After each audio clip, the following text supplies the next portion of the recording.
waaqayyoon gooftaa kee sodaachuu, karaa isaa hundumaarra adeemuu, isa jaallachuu, garaa kee guutuudhaan, jireenya kee guutuudhaan waaqayyo gooftaa kee hojjechuu malee waaqayyo gooftaan kee maal sirraa barbaada? Gaarii akkasii ta'uunis abboommii fi seerrata waaqayyo warra ani har'a si abboomu kana eegu malee waaqayyo maal sirraa barbaada? Kunoo bantiin waaqaa fi bantiin waaqaa inni bantii waaqaa gadarraa jirus laftis wanti sarara jiru hundumaa wajjin kan waaqayyo gooftaa keetiif. Haa ta'uyyuu malee jedha waaqayyo abboota kee duwwaa hin jaallate yaada irra kaa'ate isaan booddeedhaanis akkuma har'aa kana isin sanyii isaanii iyyuu saba warra kaan hundumaa keessaa isin fudhatee jedhama. Galanni ulfinni gooftaadhaaf haa ta'u. Mata duree akkas durattan ergaa waaqayyo laphee koorra kaa'e isinitti himaa. Wanta waaqayyo sirraa barbaadu hojjetu waan jedhu irratti baranna. Wanta waaqayyo sirraa barbaadu. Waaqayyo bara keessatti waan namarraa barbaadu qaba.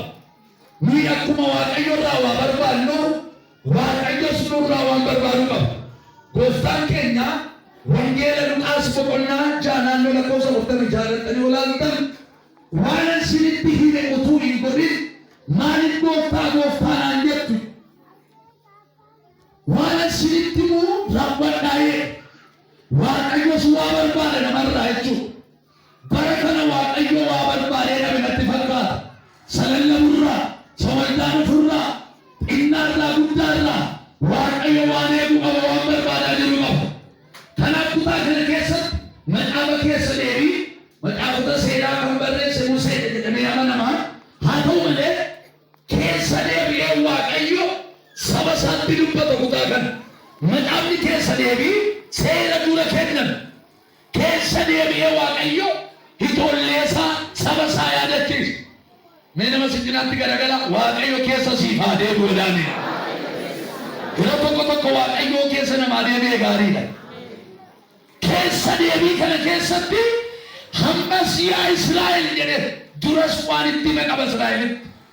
Hammas yaa Israa'el waaqayyoon gooftaa kee sodaachuu, karaa isaa hundumaarra deemuu, isa jaallachuu, garaa kee guutuudhaan, jireenya kee guutuudhaan waaqayyo gooftaa kee hojjechuu malee waaqayyo maal sirraa barbaada? Waaqayyo dhala namaa uumee ka'ee waan irraa barbaadu itti hime. Akka dhalli namaa isa dhaga'u barbaada waaqayyo. Akka dhalli namaa isa sodaatu barbaada waaqayyo. Waaqayyo bara kana maal anaaf sinirraa barbaada? Qabeenyaa keenya caalaa jireenya keenya akka nu isaa kenninu barbaada waaqayyo. Gooftaan Yesuus Kiristoos dubbateera. Namni anaaf jedhee jireenya isaa yoo kenne maal godha? Jireenya isaa hin oolfata. Namni jireenya isaa naa kennu yoo dide jireenya isaa oolfachuu hin danda'u. Waaqayyo qabeenyaatti isaa kennitu caalaa jireenya kee barbaada. Namoonni baay'een afaan duwwaadhaan waaqayyotti dhiyaatu. Garaan isaanii garuu fagoo jira. Waaqayyo garuu warra afaaniin isa leellisan, warra baddaadhaan miskiina fakkaatan, warra keessi isaanii garuu yeeyyii ta'e, warra keessi isaanii biyya lafaa'u, warra keessi isaanii waaqayyo wajjin waliin galle warra akkasiin barbaadu waaqayyo. Mee nama si cinaatti garagalaa waaqayyo waan sirraa barbaadu qaba jedhaanime. Waaqayyo sirratti argatu jedhaanime. Eeyyee filatoo waaqayyo waan nurraa barbaadee nurraa hin dhabin. Waaqayyo maal namarraa barbaada? Isa tokkoffaan isinitti hima. Saatii koo wajjin deemuudhaaf tokko nama isa dhaga'u barbaada waaqayyo. Hakkaatti isa dhaggeeffattu barbaada. Bara keessatti namni waan baay'ee dhaga'a. Foonsaa hin dhaga'a. Iyyaasaa hin dhaga'a. Haala garaagaraa hin dhaga'a. Seexanaan hin dhaga'a. Isaan kun hundumtuu warri nama dhaga'anii kan dogoggoranii karaatti hafan baay'ee. Warri haala dhaga'anii haala sodaatanii tarkaanfii tokko kan deemuu dadhaban baay'ee. Namoonni foon isaanii dhaga'anii kiyyoo foon isaanii keessatti qabamanii kan hafan baay'ee. Kanaaf egaa karaan nu baasu maalidha yoo jettan biyya lafaa kanarratti waaqayyoon warra dhagaantu milkaa, waaqayyoon warra dhagaantu galmagaa. Filatoo waaqayyo waan hundumaa caala akka sana geenyu barbaada. Akka sana geenyu bara kana namoota baay'ee wangeela lallabu, namoota baay'ee waldaa dhufu, namoota baay'ee hojii Waaqayyoon hojjennedha. Garuu Waaqayyoon otoo hin dhaggeeffatin itti bo'u. Waaqayyo tajaajili utuu hin jedhin warri tajaajilan hin milkaa'an.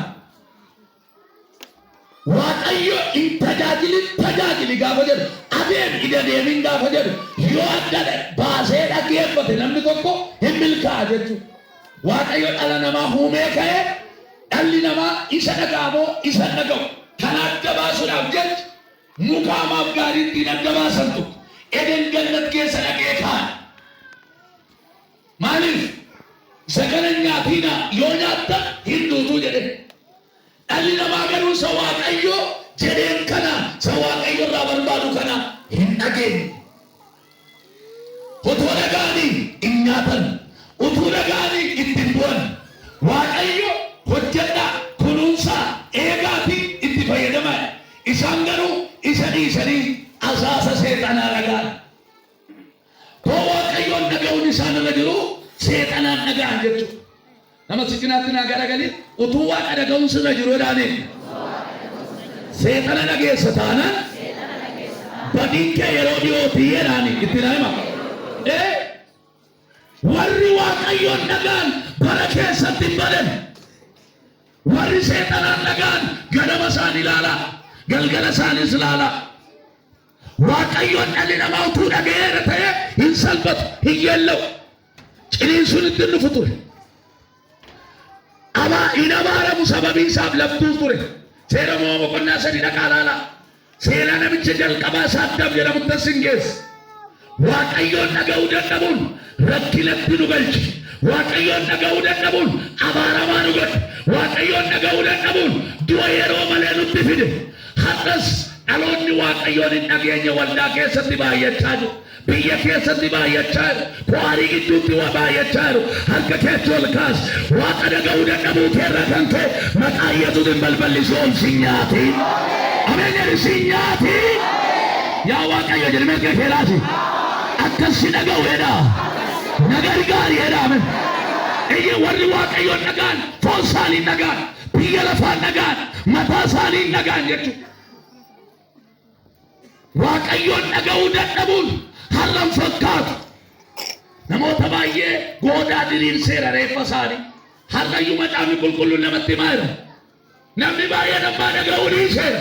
Gurra isaa cuqqaallateera.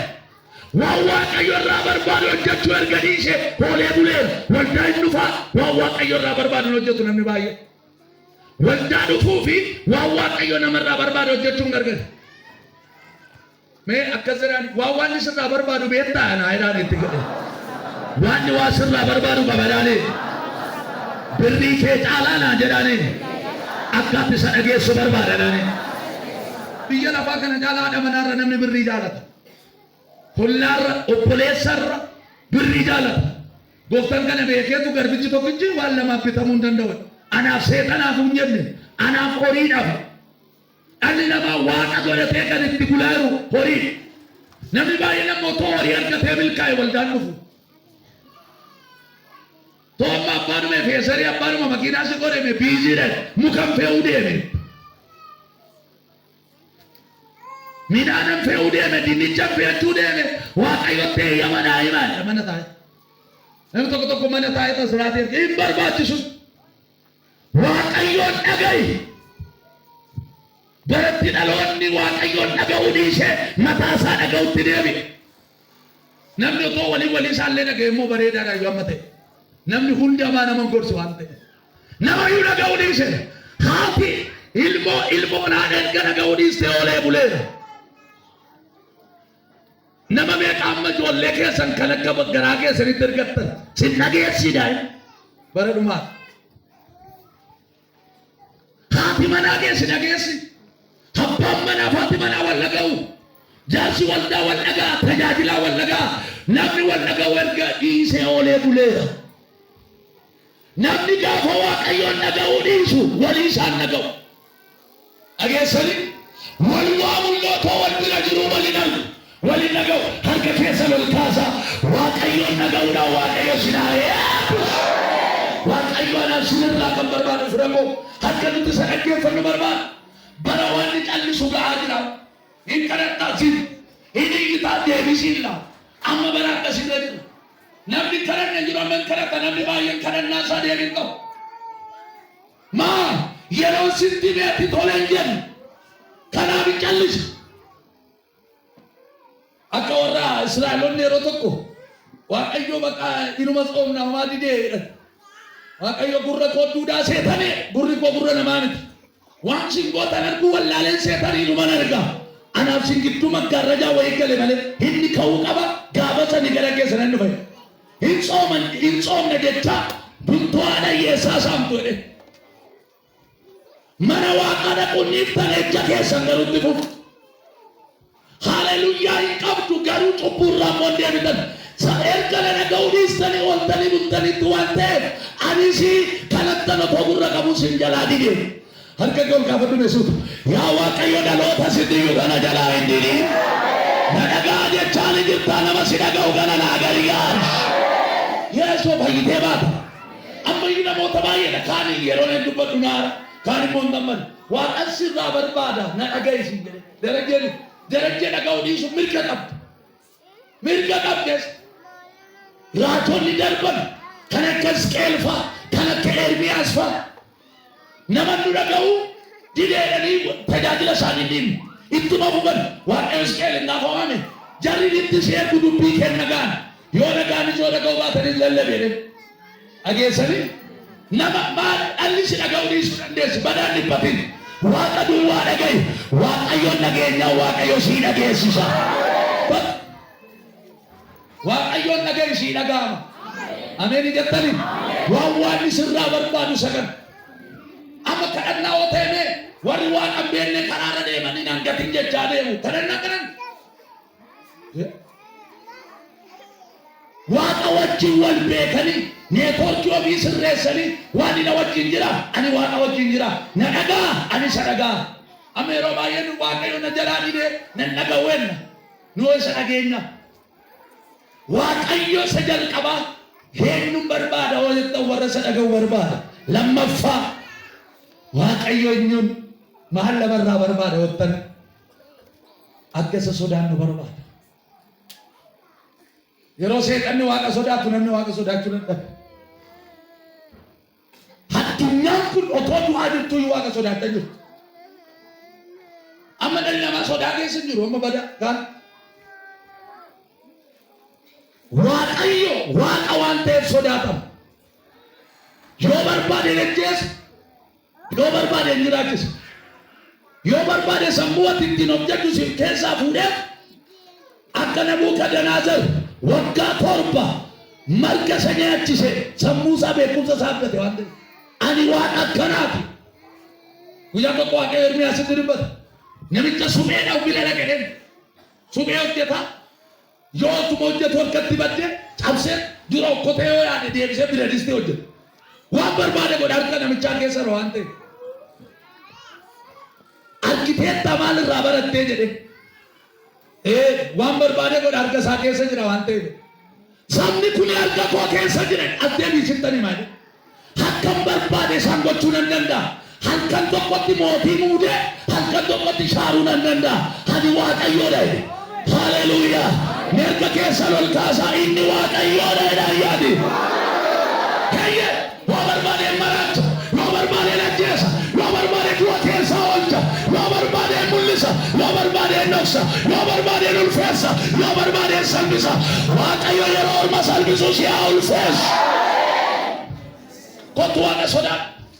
kottu waaqa sodaatu nama sodaachuu miti namni baay'een namni maallaqooti homaa sin godhu dhugaa gooftaa homaa sin waldaa dhuftee haftee namni homaa sin godhu waaqayyoon nama sodaadhaadhee nun jajjabeessin guukee foon kee walitti qabee qilillee keessatti gatuu hin danda'an sodaadhaa harka kee olkaasanii siif hin hafuurri nama si sodaachisee akka ati waaqa sodaanne si godhu guyyaa kanaa kaasee anaaf simbiraa kan cirame haa ta'u waaqayyoon sodaachuu duwwaan sii baateerra waaqayyoon sodaachuun gaafa waldaa dhufan duwwaa miti. Namni tokko tokko guyyaa sanbataa duwwaa of eeggatu. Gaafa sagantaa bichaa kiristaana. Gaafa sanbataa duwwaa Phaawulos guyyaa hundaa duraa kaasee amma qidaamee galgalatti daabiloos. Nama sitti naatti garagalii. Phaawulos immoo daabiloos jedhanii.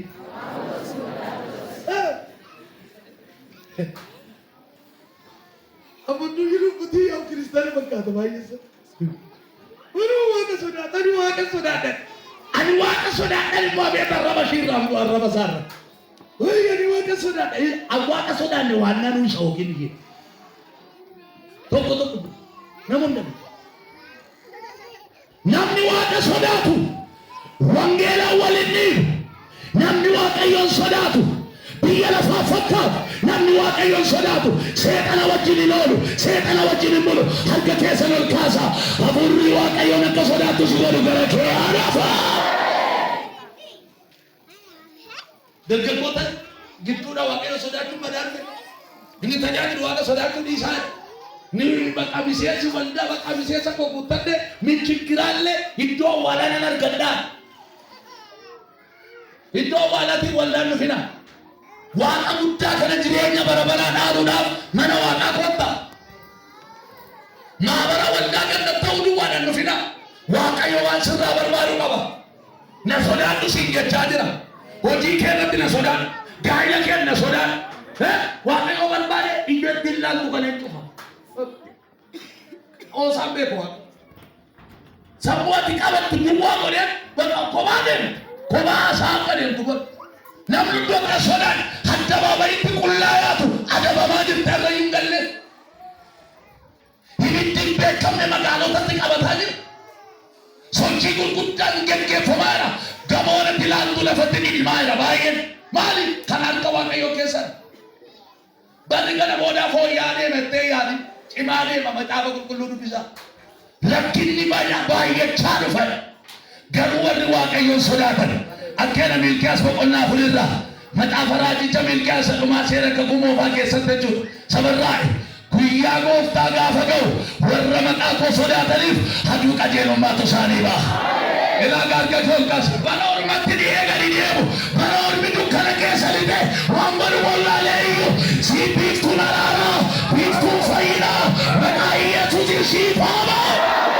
Mee ameen. Jabaadhu waaqayyoon sodaadhu. Sodaa kee bakkatti dhufi waaqayyoon sodaa. Hin miliqsin. Hin fakkeessin. Nama biraa sobanii hin galu waaqa biraa galu sobanii hin galan.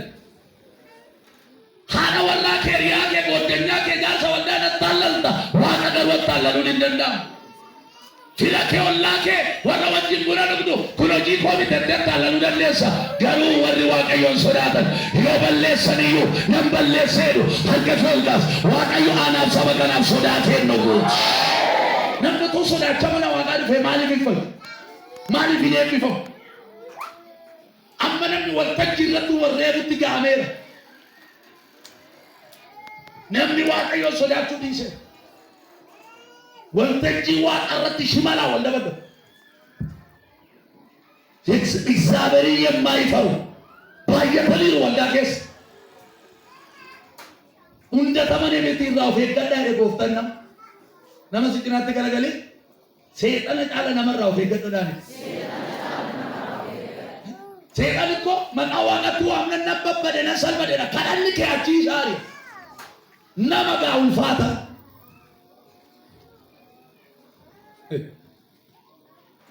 waaqayyo na sodaadhaa jedhaan kutaa kana keessa deebi'ee sadaffaa waaqayyo maal labarraa barbaada isa jaallachuu waaqayyo abboomeen hojjetan waaqayyoon jaallachuun afaan duwwaadhaan miti jireenyaan hojiidhaan humna kee guutuu jedha garaa kee guutuu. Namni waaqayyoon jaallatu gaafa waa'ee waaqayyoo dhaamu bakka garaan isaa hin gammadu hinaafu. Nama jaallattu tokko gaafa maqaa ishee yookiin maqaa isaa sitti dhaan keessi kee hin gammadu. Baratti dhaloonni baay'een maqaa waaqayyoo waamuun jibbi. garaa kee guutuu na jaalladhu jedhee Waaqayyo Israa'el har'ammoo nuun jechaa jira. Garaa kee guutuu Waaqayyoon jaalladhu. Waaqayyo kana sirraa barbaada. Waaqayyoon jaallannan isa tajaajiluuf sitti hin cimu. Waaqayyoon jaallannan isaaf ajajamuuf sitti hin cimu giddeella. Jaalalichuma hojii sana si hojjechiisa. Waaqayyoon jaallannan garaa ittiin cubbuu hojjettu hin qabdu. Garaa ittiin du'a namatti faraddu hin qabdu. Waaqayyoon jaallannan dhuguma sinitti himu. Waaqayyo bara keessatti nama isa jaallatu barbaada. Rama biyya keessa charchi keessa olii gad deeme. Kan na jaallatu immoo seera koo naaf haa eegu. Namni baay'een siin jaalladhaa faarfata. Seera Waaqayyoon eegu. Qulqullummaa faarfata. Qulqullummaa lallabaa. Qulqullummaan hin jiru. Waaqayyo kana miti kan nurraa barbaada. Fakkeessuu nurraa hin barbaada. Waliin dha'uu nurraa hin barbaada. Kiristaanni jireenya hawaasummaa illee hin beeka. Akkamitti biyya lafaa wajjin akka jiraatu illee hin beeka. Gadda irratti gammachuu irratti akkamitti akka jiraatu hin beeka. Nuyi biyya lafaa keessa jirra. Jireenya keenya nama baay'een laalaa oola. Waaqa ishii baay'ee sodaatti. Waaqa isaa baay'ee sodaata. Baay'ee jaalata nuun jedhu moo kun pheenxee maaliiti nuun jedhu. Kun haadha dhaqqee waldaa waaqaa xureessiti. Nuun jedhu moo dhuguma sinitti amma yeroo darbe barnoota barii gara hoolotaa kana deeme. Al jennee dhaggeeffannu obboleessa koo wajjin. Dubartii tokko dhugaa ba'uu jalqabe namicha tokkotti. Paaskii keessatti dhugaa baati. Al jennee dhaggeeffanna isheen badaa taa'eltuu madarakii irraa miti dhugaatti baati. Inni dhaggeeffanna immoo. Siiniyee. Sirriidha waan illee waaqa. Garuu an keessan akka namni waldaan dhumne nama gootu jedhe nama guddaa wayiiti. Waan jedhe baay'ee isaa masitti himuuf yeroo hin qabu. Kan qullaa yaa'u sini akkamitti dhufna? Kan wal jibbu sini akkamitti amannaa? Waliin qooddanii jedhee zayitii bishaaniin gurgurtanii isin jedhee ilaalaa azaabiidha. Eessanaan dhufa waldaa harka kee ol kaase. Dhaloota mana waaqaa dhufutti gufuu siin godhi Waaqayyo. Merka kee ol kaase yaa Waaqayyoodha. Namni otoo gara kee dhufuu qabu jedhame. Jireenyi nani jiraadhu jedha. Lubbuu alatti hin dhoowwiin jedhame. Si haa gargaaru Waaqayyo. Sabni keenya kana baradha. Jireenya ormaan jiraatin jireenyuma kee jiraadhu. Jireenya waan ishii kenne jiraadhu. Namni baay'een jireenya ormaa jiraata. Otoo hin ta'in jireenya abaluu laalee akkuma abaluutti jiraata. Abaluun miti siisuma. Dhageessanii? Nama si jinaatti garagaliiti. Jireenya Waaqayyo sii kenne jiraadhu jedhaan hime. Erga abaluuti yoo waldaan nama meeqa jedhe. Dhuguma ani namichichi waa dhuguma nuyi dubbanni furri keenya.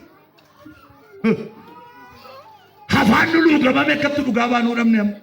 Simmiti hin ejjitaniisin, hin haftaniisin, waliin hin ooftaniisin, gaa'ila namaa diigdaniisin nuun jechaa. Waaqayyo kana nurraa barbaadaadha miti. Yeroo tokko kotta Waaqayyoon haa jaallannu. Gaafa Waaqayyoon jaallannu nama jaallannu. Amma namni tokko jaalala wal jaalladhaa.